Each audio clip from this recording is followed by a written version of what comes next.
Bonjour, bienvenue, c'est Guillaume de Goulet, l'équipe basket, le podcast de la rédaction de l'équipe qui chaque vendredi parle basket. Aujourd'hui, je vous propose de commencer par une petite devinette.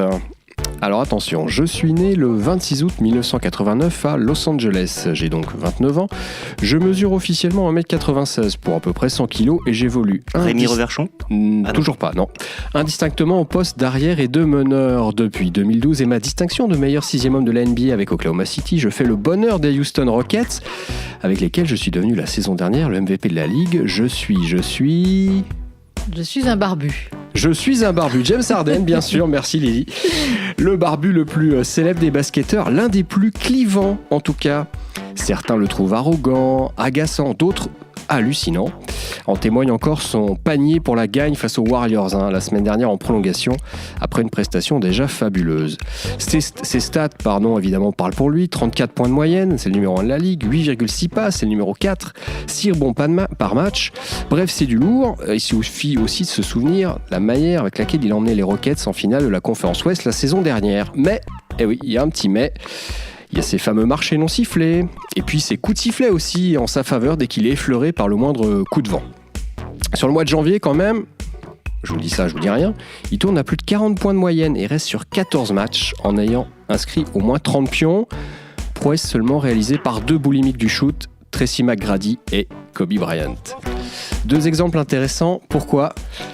Parce que le second a laissé une empreinte gigantesque dans le jeu, l'un des 10 meilleurs joueurs de l'histoire, tandis que l'autre, malgré un talent fabuleux, ne sera finalement qu'une ombre, sans palmarès, même s'il va rentrer au Hall of Fame. Bref, pour trancher ce débat, savoir qui est vraiment James Harden, est-ce qu'il sera T-Mac ou Kobe ? Je vous propose à tous trois, Liliane Trévisan, bonjour. Bonjour Guillaume, bonjour à tous et à toutes. Xavier Colombani, bonjour. Salut. Et Max Mallet, de retour à New York. Salut Max. Salut à tous. De débattre avec moi. Alors, on va parler de Fear the Beer, du roi du step back, bref, de James Harden. 3, 2, 1, début du game, c'est parti. Alors, ce James Harden qui nous fait beaucoup parler dans la rédaction, quasiment chaque semaine, on parle de sa barbe, de ses marchés, de ses paniers aussi. J'aimerais que vous m'en parliez un petit peu, déjà pour me dire qui c'est ce joueur-là, d'où il vient, tout simplement. Est-ce qu'il a grandi dans une belle famille bourgeoise ? Est-ce qu'il vient des quartiers au contraire difficiles ? Enfin bref, est-ce qu'on peut en savoir un petit peu plus sur ce personnage qui joue beaucoup sous look, mais qui ne raconte pas beaucoup son histoire personnelle, Liliane ? Oui, c'est vrai qu'il est toujours un petit peu discret ou alors un peu dans la provoque. Et il ne se livre pas énormément. Écoutez, James Harden, il vient pas d'une famille de rupins. Il vient d'une famille correcte, décente, puisque son père travaillait dans la marine américaine, était un membre de la marine américaine. Sa maman travaillait chez AT&T, qui est un opérateur de télécommunications, téléphonie, etc. Et en fait, il est né à Los Angeles. Alors, Los Angeles, vous me direz, c'est grand, c'est très très grand. Et malheureusement pour lui, si je puis dire, c'est une expérience de vie en même temps. Il a vécu son enfance dans un des quartiers les plus durs de Los Angeles, qui est le quartier de Compton, qui est très connu pour sa guerre des gangs et qui a été pendant des années la ville la plus criminelle des États-Unis, où il y avait énormément de meurtres. Vous avez peut-être entendu parler des Crips et des Bloods, qui étaient des gangs très très célèbres. Le pauvre James Harden, il a grandi là-dedans. Il avait néanmoins un très bon ami d'enfance dont le nom va vous évoquer quelque chose, puisqu'il s'agissait de DeMar DeRozan. Ils ont grandi ensemble. Donc Compton, pas facile pour un gamin. Visiblement, ça pose des problèmes d'éducation, ça fait peur. Et donc finalement, au bout d'un moment, le papa de Monsieur Harden a eu une bonne idée. Il a décidé de sortir son fils de ce quartier en disant que ça éviterait que ça puisse mal finir. Et il l'a envoyé au lycée dans un quartier un petit peu plus facile à vivre, qui était le quartier de Lakewood. Et donc voilà, James Harden, on peut considérer qu'effectivement, respect pour quelqu'un qui a grandi à Compton, ça forge déjà tout de suite une première expérience de vie. Est-ce que ça peut expliquer qu'il ait ce caractère, qu'il soit assez imperturbable, un petit côté arrogant, je ne sais pas, mais il est pas né dans de la soie. Après, il a montré quelques dispositions, on va dire, pour le basket. On se dit, tiens, il est pas mal. Donc, il a fait, après son lycée, il est parti en université, donc en college. Et il est allé étonnamment en Arizona. Il est allé à Arizona State, chez les Sun Devils. Et il a été tout de suite très vite remarqué. Et il a fait partie du meilleur 5 de la conférence dans sa première année. Et il a été élu meilleur joueur de la conférence pour sa deuxième année. Donc, qui est la Pac-10, la conférence, qui est quand même à ses côtés. Et donc, voilà, il a fait 2 ans d'université et hop, envoyé, roulé. Il a été drafté à sa sortie d'université en 2009. Et puis, pas n'importe comment, puisqu'il est quand même 3e choix de la draft. Donc, voilà, donc c'est un itinéraire... Bon, il est méritoire quand même, parce qu'effectivement, il n'a pas roulé sur l'or, il n'est pas né dans un endroit facile, mais il a réussi à mener sa carrière. Bon. Et aujourd'hui, après, vous savez ce qu'il est advenu, drafté, 3 ans à Oklahoma City, et là, avec Russell Westbrook et Kevin Durant, voilà, on a créé un Big Three, et toute l'histoire s'est enchaînée. Justement, Xavier, quand on se remet sur ces années à OKC, au Thunder, là, est-ce qu'on peut imaginer à ce moment-là que James Harden va devenir le MVP de la Ligue quelques années après ? Est-ce qu'on peut imaginer pour lui déjà une telle trajectoire, à ton avis ? Alors, déjà, on ne peut jamais dire d'un joueur, il y a des évolutions personnelles, une façon de maturer à l'intérieur qu'on ne connaît pas, que seule la personne connaît, et que même le joueur lui-même ne sait pas. Ce qui est sûr, c'est qu'il était un peu sous-utilisé, il était 6e homme. En même temps, quand on a Russell Westbrook, le plus grand bouffeur de ballon de l'ère actuelle, et Kevin Durant, l'un des joueurs les plus efficaces dans la même équipe, il est un peu logique qu'il y ait moins de ballons pour soi. En plus, il y avait un certain Serge Ibaka aussi qui était dans ses meilleures années à ce moment-là, ou du moins qui était très fort déjà. Donc non, on ne pouvait pas prévoir qu'il serait MVP, mais on savait qu'il valait beaucoup plus que ce qu'il avait à Oklahoma City. On savait qu'il y avait des choses en main. Après, il a eu la chance d'être pris à Houston par un manager général, Daryl Morey, qui a décidé d'en faire tout à fait autre chose, et quelque chose que là, c'est vrai, on ne pouvait pas imaginer, c'est-à-dire le plus grand bouffeur de ballon à la place de Russell Westbrook. Alors il y a ce côté bouffeur de ballon, il y a aussi ce côté, ce look un petit peu dont parlait Liliane tout à l'heure, cette barbe et puis ce surnom là, Fear the Beard, il en joue à mort ça, Max, de ce look James Harden en NBA. Oui, il en joue à mort. Alors la barbe, il l'a laissé pousser par flemme à peu près autour de la fin de sa carrière universitaire, donc au début de sa carrière NBA. Et c'est vrai qu'il joue un peu de ce caractère. Il se cache un peu derrière sa barbe. On a l'impression que ce soit humainement ou voilà, dans sa façon d'interagir avec les médias en dehors des terrains. Donc c'est vrai qu'il se crée un personnage qui est assez particulier, qui est sans doute moins sympathique qu'un Curry qui est toujours très souriant, moins charismatique qu'un LeBron James. Et c'est vrai que ça participe aussi de ce personnage de James Harden qu'on a du mal un peu à cerner peut-être en dehors de son jeu. Je voulais juste revenir sur l'aspect est-ce qu'on pouvait imaginer. C'est une question que j'avais posée à Thabo Sefolosha, qui est désormais à Utah, mais qui évoluait donc avec ce Big Three à l'époque à Oklahoma City. Et quand j'avais posé la question justement s'il avait imaginé qu'il jouait avec 3 joueurs qui pourraient tous les 3 devenir MVP de la Ligue, en fait ça le surprenait pas du tout pour James Harden. De ce que lui avait vu à Oklahoma City avec le Thunder, il n'était pas du tout surpris que Harden soit devenu MVP de la Ligue. Ça le surprenait un petit peu plus pour Russell Westbrook en fait. Voilà, donc c'était pour ceux qui évoluent au plus près de lui, cette arrivée à un tel niveau n'est pas forcément surprenante. Alors ce qui est assez fascinant avec Harden, c'est quand on regarde les chiffres, numbers don't lie, paraît-il, les chiffres ne mentent pas. Xavier, je crois que tu as bossé un petit peu justement sur les chiffres qu'entourent James Harden. Tu peux nous en dire un petit peu plus, parce que je crois que c'est assez éclairant contrairement à la présentation que j'en ai faite tout à l'heure. Il est meilleur marqueur, il est 4e meilleur passeur, mais toi tu avais un gros bémol, je crois, à apporter. Ah bah oui, par exemple 4e meilleur passeur avec 8,6, certes. 85e par contre au ratio passe décisive, balle perdue. Personne ne perd autant de balles que lui, mais là je parle pas de la saison, je parle de l'histoire. Il a 5-8 par match. Les arrières qui font le jeu de Michael Jordan à Allen Iverson, en passant par Tracy McGrady justement, ont toujours perdu beaucoup de ballons. Ça va avec le jeu, mais lui il a atteint des niveaux qu'il n'était pas jamais vus. Même par Russell Westbrook, la première année où il fait ses triples-doubles, alors que cette année-là, Russell Westbrook fait ce qu'on appelle le plus grand usage rate de l'histoire, c'est-à-dire qu'il joue plus de 4 actions sur 10 de son équipe. En gros, il joue un ballon sur 2 de son équipe.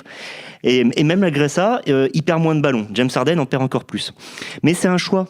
C'est un choix de Daryl Morey de dire tu fais ce que tu veux, puisque d'abord, Daryl Morey, lui, c'est un passionné de stats, et il a compris certaines choses, c'est-à-dire qu'il y a des moments où il faut pousser les logiques. Par exemple, shooter à 3 points tout le temps. D'abord, si votre pourcentage est à peu près moyen, vous marquerez plus que si vous shootez bien à 2 points. C'est mécanique. 3 fois un certain nombre égale plus que 2 fois un nombre un peu plus grand. Là, c'est pareil, c'est à partir du moment où il est très fort en 1 contre 1, faites-le jouer d'un 1 contre 1 tout le temps. D'abord, comme il est un peu meilleur que les autres, en termes de, je veux dire, d'efficacité, hein. Il est largement meilleur en termes de talent, mais un peu meilleur en termes d'efficacité, et ben, résultat, ça donnera des choses un peu plus bonnes. Et pour finir là-dessus, il y a ce chiffre hallucinant, il joue plus de 17 situations d'isolation par match. Le deuxième, c'est son grand ami DeMar DeRozan, qui dépasse à peine les 10.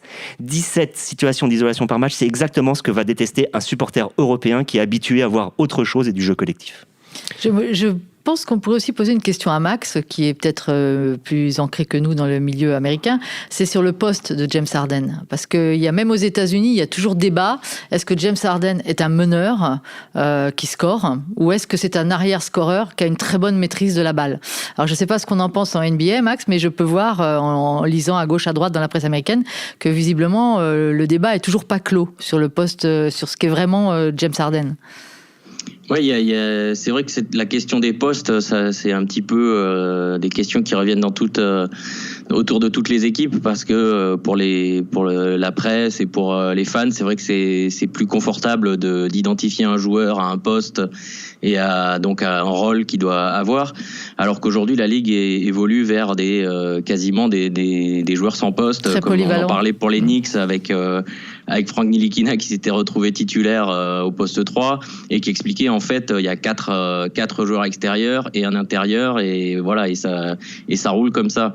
Là c'est un petit peu pareil, c'est à la fois il y a le débat sur son poste continue parce que il est sans fin, vu qu'il occupe des rôles un peu dans tous les sens, et en même temps le débat ne fait pas non plus rage, parce que tout le monde se rend compte que le débat sur les postes, c'est pas forcément ce qui aujourd'hui, c'est pas l'important dans la ligue d'aujourd'hui, et ça n'a pas forcément un impact sur le rendement de l'équipe qu'il soit clairement identifié à un poste ou pas. Ce qui a un impact important, par contre, c'est savoir s'il attaque et s'il défend, parce que Xavier nous a vendu très très joliment, il nous a expliqué très très joliment tout le talent de James Harden et les situations qui expliquent pourquoi il est aussi fort, en tout cas aussi mis en avant à Houston. Mais au basket, on joue des deux côtés du terrain, si je ne m'abuse. Une fois qu'on a attaqué, en général, on défend. Et dans ce registre-là, il y a quelques blagues qui circulent en NBA sur son absence totale de défense. C'est un vrai problème, ça, quand même, non? Enfin, Liliane, je te pose la question, je vois que tu hoches la tête. Oui, ce qui est clair, c'est que, comme me le disait Isaiah Thomas, l'idéal dans cette ligue, pour être vraiment un grand joueur au-dessus des autres, c'est d'être ce qu'on appelle un two-way player, c'est-à-dire quelqu'un qui sait jouer des deux côtés du terrain. Et effectivement, Xavier nous a fait une démonstration éblouissante du talent offensif de James Harden, avec le bémol de ses balles perdues. Par contre, effectivement, de l'autre côté du terrain, c'est devenu une plaisanterie énorme, vraiment une grosse joke en NBA de parler de la défense de James Harden, parce qu'en fait, il ne défend pas. Il y a des vidéos qui circulent de ses ratés défensifs, etc. Et donc, la question, c'est pourquoi il ne défend pas? Parce que c'est quelqu'un qui a de la vitesse, qui est athlétique, qui a de la force, c'est quand même pas un poids-plume, c'est quelqu'un qui pourrait défendre. Alors en fait, on se dit, voilà, il défend pas, pourquoi? Peut-être il est fatigué, il joue 38 minutes par match, et il fait beaucoup de choses sur un terrain, en attaque, j'entends bien, et il joue beaucoup, ok, donc il est fatigué, donc il peut pas à la fois assumer la débauche énergétique pour attaquer et puis défendre. Bon, la fatigue, c'est un peu moyen comme argument. Michael Jordan adorerait ces explications. Oui, voilà, c'est... Kobe Bryant aussi. Et en fait, bon, alors la fatigue, ouais, ok, il y a la fatigue. Il y a aussi le fait que finalement, il est quand même un peu paresseux. Et en fait, c'est l'option qui tient la route.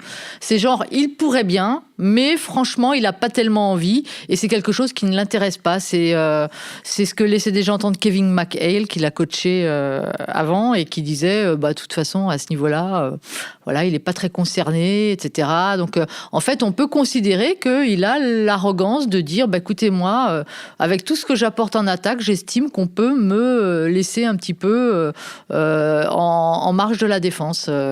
Donc voilà, je pense que Houston est obligé de faire avec ça. Heureusement, il y a Chris Paul, qui lui est quand même dans une autre catégorie quand on parle de rendement défensif. Mais il est clair que Harden, sciemment, je pense, n'a pas envie de s'investir en défense. Mais il y a aussi Trevor Ariza qui était là avant et PJ Tucker. Les équipes qui ont 5 forts défenseurs sur le terrain ensemble, elles sont quand même extrêmement rares. En gros, elles sont à Détroit ou à Détroit, historiquement. J'exagère un peu, mais c'est ça. Et c'est vrai que Houston, par exemple, dans son début de saison raté, le départ de Trevor Ariza, qui était l'ailier, qui prenait souvent, en fait, le joueur sur lequel aurait dû défendre James Harden, étant parti, il était parti à Phoenix, maintenant il est à Washington. Il a été remplacé par un joueur moins calibré qui était James Ennis, qui en plus s'est blessé, et ça jouait énormément. Ça demande effectivement à compenser. Pour avoir vu, comme beaucoup de monde et comme tout le monde derrière sa radio, je pense à un moment où son ordinateur, Houston jouait. Il est parfois saisissant de voir que si James Harden voulait s'y mettre, il n'est pas si mauvais que ça. Ce que je veux dire par là, c'est un feignant. Ouais, il est capable de faire. Moi, parfois, je suis bluffé par des interceptions qu'il fait, qui sont avec des petites pichenettes derrière le dos de l'attaquant. En gros, il a un tel sens du timing et il a une telle coordination que logiquement, ça doit bien se retrouver en défense. On peut pas être totalement faible d'un côté et de l'autre, sachant que la mémoire musculaire existe aussi quand même. Mais il n'a pas que ça. Il a en plus, c'est quelqu'un qui a une vision du jeu phénoménale, comme on atteste ses passes et sa façon effectivement de pouvoir créer du jeu pour les autres. Il a une vision du jeu exceptionnelle. Il a donc un sens de l'anticipation et de la lecture de jeu. Et tout ça, ce sont des choses qui permettent de défendre. Eh ben non, mais ça le pousse pas à défendre pour autant. Donc effectivement, l'option qui est très favorisée dans la ligue et par tous les observateurs du basket, c'est qu'en fait, il est paresseux et que ça l'intéresse pas et que c'est juste un manque d'effort. Voilà, il ne veut pas faire l'effort. Et quand il le fait, il paraît quand même que parfois, moi je n'ai pas encore vu, mais je ne regarde pas tout le temps non plus, mais il y a des séquences où effectivement, il peut être un peu bluffant sur quelques secondes de défense. On tombe des nues en se disant ah ben oui quand même il peut faire ça quoi.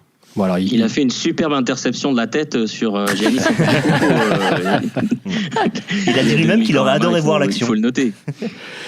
Non, mais on l'a vu faire aussi cette forcer ce ballon perdu sur DeRozan encore à l'aveugle quoi. Il fait semblant de se désintéresser de l'action et pendant que DeRozan monte au cercle, il lui fait tomber le ballon. Donc c'est vrai que c'était assez marrant. Ça a déclenché énormément de tweets, de réactions sur les réseaux sociaux que quand il voulait, il pouvait jouer en défense.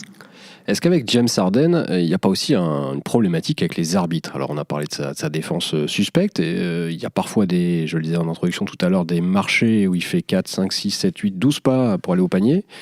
Et puis il est souvent sifflé quand même dès qu'il est touché, on lui siffle beaucoup de fautes, beaucoup plus qu'à d'autres. Il y a son fameux step back dont il use et abuse, ce qui a valu l'autre jour à Stephen Curry une petite joke à l'endroit du corps arbitral, parce qu'on lui a sifflé un marché qu'on n'aurait sans doute pas sifflé Harden. Bref, Max, est-ce que tu as le sentiment, toi, qu'il serait, un peu à l'instar de ce qu'on disait autour de Shaquille O'Neal dans les années 2000, qu'il serait arbitré différemment, James Harden ? C'est la sensation, oui, c'est un peu la sensation qu'il y a, puisque le geste de Curry dont tu viens de parler est très révélateur de ça aussi au sein des autres joueurs. C'est pas seulement une perception extérieure. Voilà, donc il y a cette sensation qu'il est arbitré différemment. Après, je crois que c'était l'an dernier, j'avais lu aussi des explications disant qu'en fait il y a aussi sa gestuelle qui correspond quelque part exactement à ce qu'il y a décrit dans les règles et on va dire les livres d'arbitrage pour résumer, c'est-à-dire que il donne vraiment exactement à voir à l'arbitre ce que l'arbitre va chercher dans une action pour savoir s'il y a faute ou pas. Alors que d'autres joueurs vont pas forcément le faire de son niveau, vont pas le faire de manière aussi nette. Et donc c'est ce qui fait que aussi il a plus de coups de sifflet. Il a une gestuelle qui convient parfaitement à l'œil arbitral. Ça a été résumé d'une phrase. Par Marcus Smart, qui est un des meilleurs défenseurs de la ligue, qui a dit, et je trouve ça assez intelligent, James Harden flop en attaque exactement comme je flop en défense. C'est-à-dire que voilà, il sait exactement faire ce qu'il faut pour mettre les arbitres dans la poche. Après, il y a deux choses, je pense qu'il faut vraiment prendre en compte très importantes. La première, les forts attaquants, c'est normal, impressionnent les arbitres qui se disent toujours que s'il y a une situation litigieuse, c'est probablement l'attaquant qui avait raison et le défenseur qui avait tort, par habitude de ce talent-là. Et ça a toujours été comme ça avec les forts joueurs. La deuxième chose qui joue énormément, c'est qu'ils dribblent beaucoup. J'ai une autre stat là-dessus. Énormément. J'ai une autre stat là-dessus qui est hallucinante. Avant de marquer un 3 points, en moyenne, James Harden a dribblé 8 fois. En NBA, la moyenne, normalement, c'est 1,1. Chez Stephen Curry, c'est moins de 2 dribbles avant de marquer un 3 points. Lui, c'est 8. Ouais. Or, Kyle Kuzma, je l'avais vu ça dans ESPN, avait résumé ça très bien. Il dit, c'est quasiment impossible de défendre sur quelqu'un qui dribble 20 fois. C'est-à-dire qu'il y a un moment, au niveau de la concentration, des appuis, c'est juste totalement crevant, quoi. Il y a un moment, on lâche, quoi. Surtout quand le mec est un des plus forts. Dernièrement, le panier qu'il marque contre Golden State, le panier décisif, il faut voir la façon dont il fait le step back juste pour récupérer la touche. Et la façon dont il repart, il met Klay Thompson, qui est tout sauf un faible défenseur, à 2 mètres d'un seul coup. Donc on voit le shoot, mais ce qu'on voit surtout, c'est des marquages. Oui, il est aussi avantagé par les nouvelles règles en NBA qui font effectivement que c'est de plus en plus difficile de défendre aujourd'hui sur tout le monde, enfin encore plus sur un joueur hyper talentueux comme ça qui sait tout faire et qui effectivement c'est beaucoup drivé, beaucoup dribblé, qui attaque beaucoup comme ça. Et j'ai trouvé une stat aussi, on sait tous aussi qu'à part le flopping, les détracteurs de Harden lui reprochent d'être tout bonnement juste un chasseur de fautes. Voilà, sa stratégie de jeu, c'est chasser les fautes. C'est pas très glorieux, mais bon, a priori ça marche. Par contre, oui, j'ai trouvé sur un site que je vous recommande, qui est un site de statistiques assez original, qui s'appelle Nylon Calculus. Ils se sont livrés à une petite analyse entre 2016 et 2019 sur les joueurs de NBA qui avaient provoqué le plus de fautes à 3 points. Donc, qui avait pris des paniers sur faute à 3 points. Évidemment, qui est le premier, je vous le donne en mille. C'est James Harden, qui a provoqué 225 fautes sur des tirs à 3 points.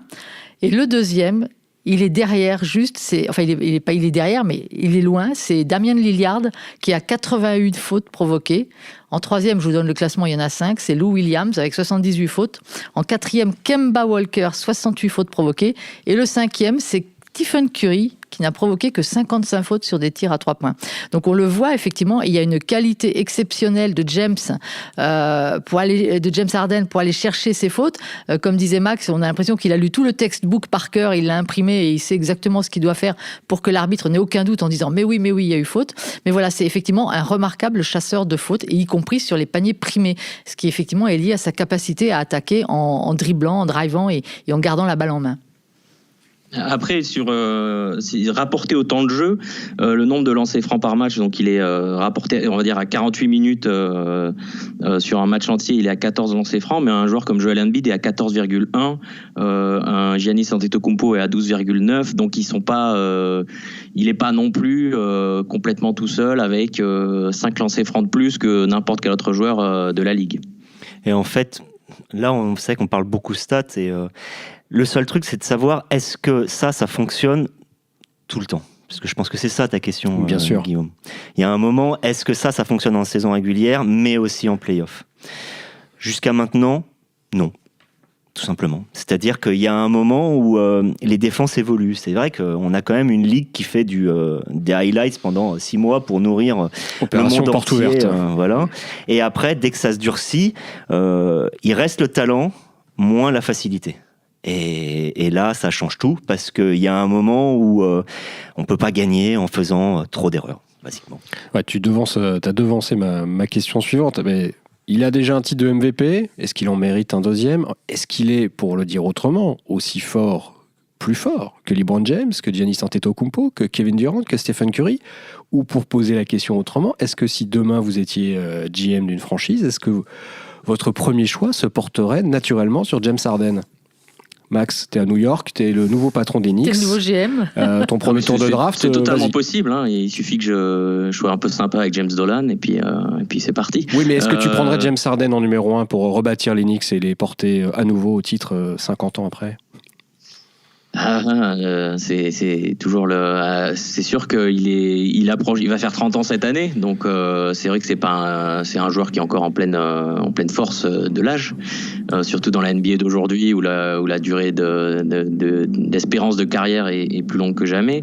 Mais c'est vrai que face à un Giannis Antetokounmpo qui est plus jeune, qui est plus complet, mais à qui il manque justement ce que Harden a, le 3 points, le shoot extérieur, et c'est difficile. Je pense que la plupart des GM prendraient Antetokounmpo pour une question d'âge, voilà, parce que tout simplement il peut jouer plus longtemps pour l'équipe, et donc lui permettre d'être au sommet beaucoup plus longtemps. Voilà, donc je dirais plutôt Antetokounmpo, mais question d'âge. Xavier, t'es le nouveau GM des Phoenix Suns. Non, je ne suis pas Gaëtan Scherer. Oui, je sais, c'était une petite dédicace.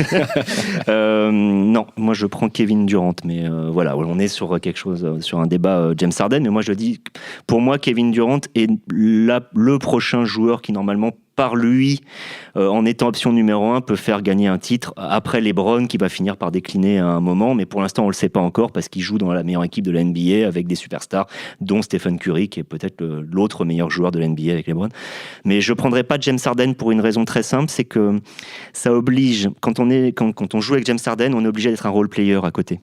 Et je pense qu'il y a un moment où tout simplement il faut, pour être champion, il faut avoir du caractère, il faut avoir pris l'habitude de prendre des shoots à la fin. Il faut avoir plusieurs options.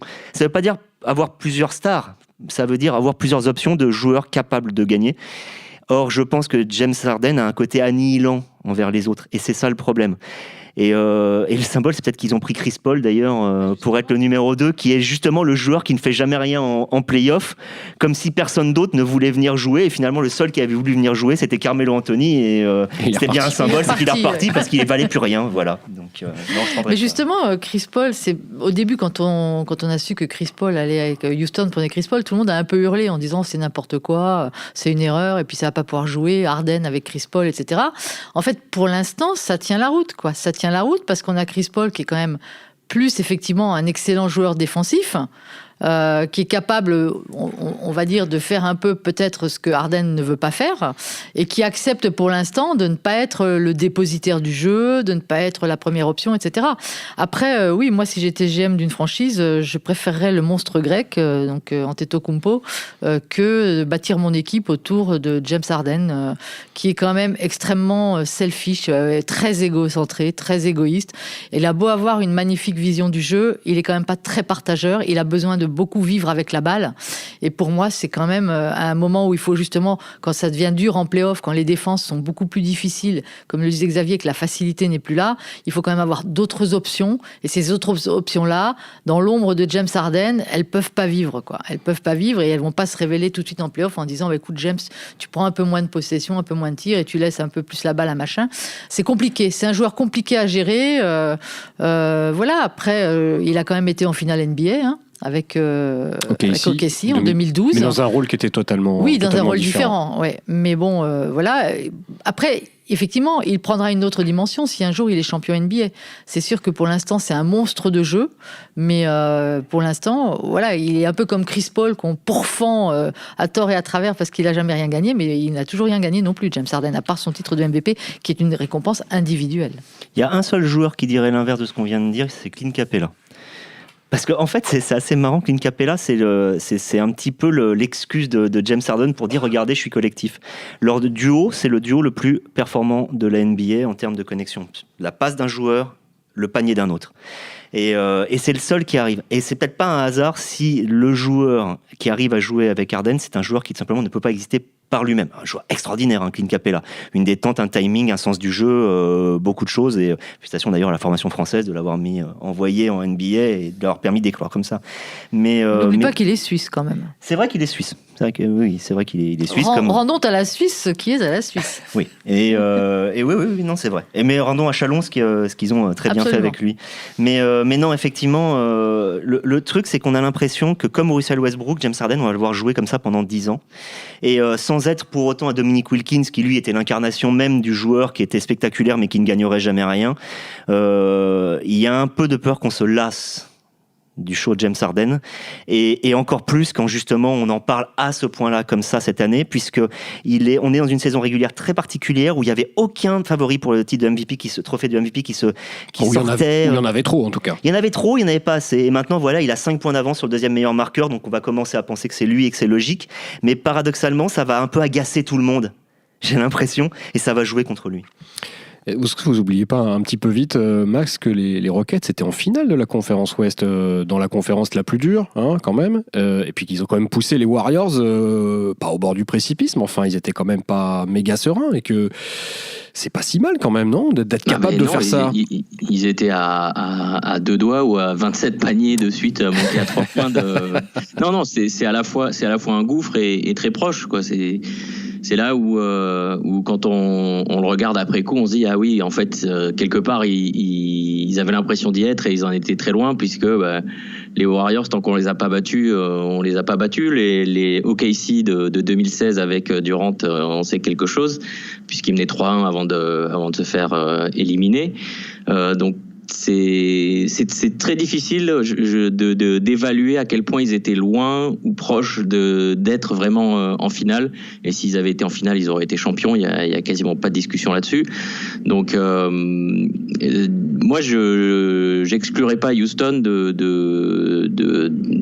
du titre d'être vraiment en course, encore plus qu'en dernier pour le titre de champion, parce que c'est vrai qu'on a du mal à évaluer les Warriors, à quel point ils auront le retour de motivation. Et des blessés aussi. Pendant les playoffs, s'ils ont... On a vu quelques fêlures aussi cette année. C'était Guadala pendant les playoffs qui a failli leur coûter cher. Les choses se sont plus que rééquilibrées, ont peut-être même repenché en faveur des Warriors au niveau des blessés, avec la blessure de Chris Paul pendant les playoffs l'an dernier. Donc je trouve que c'est un peu tôt pour annoncer que Harden ne gagnera jamais rien, parce qu'ils peuvent très bien être champions cette année. C'est pas du tout à exclure. Est-ce que finalement, Lily, un titre de Houston, une victoire de James Harden, ou l'inverse, c'est comme on veut, ne mettrait pas finalement fin au débat en disant voilà, Harden, il a été champion avec un style de jeu très particulier, très personnel. Il est champion, fin du débat, c'est l'un des plus grands joueurs de l'histoire. Disons qu'effectivement, ça validerait déjà sa saison.